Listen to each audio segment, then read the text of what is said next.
الحوار اللي دار بينك وبين شيكابالا في مباراه نهائي الكاس واللي البعض فسروا والبعض قالوا انت اكتر واحد ممكن عايز تحكيه احكيه، مش عايز لا عادي احكيه. مفيش والله يا كابتن.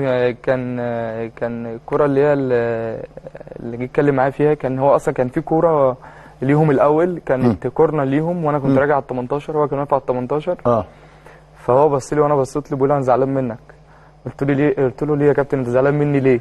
قال لي عشان بكلمك وانت ما بتردش. لا كان في واحده قبل دي يا كابتن. كانت في لقطه قبل دي هي ما جاتش. كانت الجون الناحيه الثانيه. نعم. قال لي انا زعلان منك. قلت له طب انت زعلان مني ليه؟ قال لي عشان بكلمك وانت ما ردتش. قلت له يا كابتن لا انا كلمتك كذا مره وانت ما ردتش عليا. هو ده اللي حصل في الكوره دي. كان دونجا طول الماتش كان عمال يضرب فيا.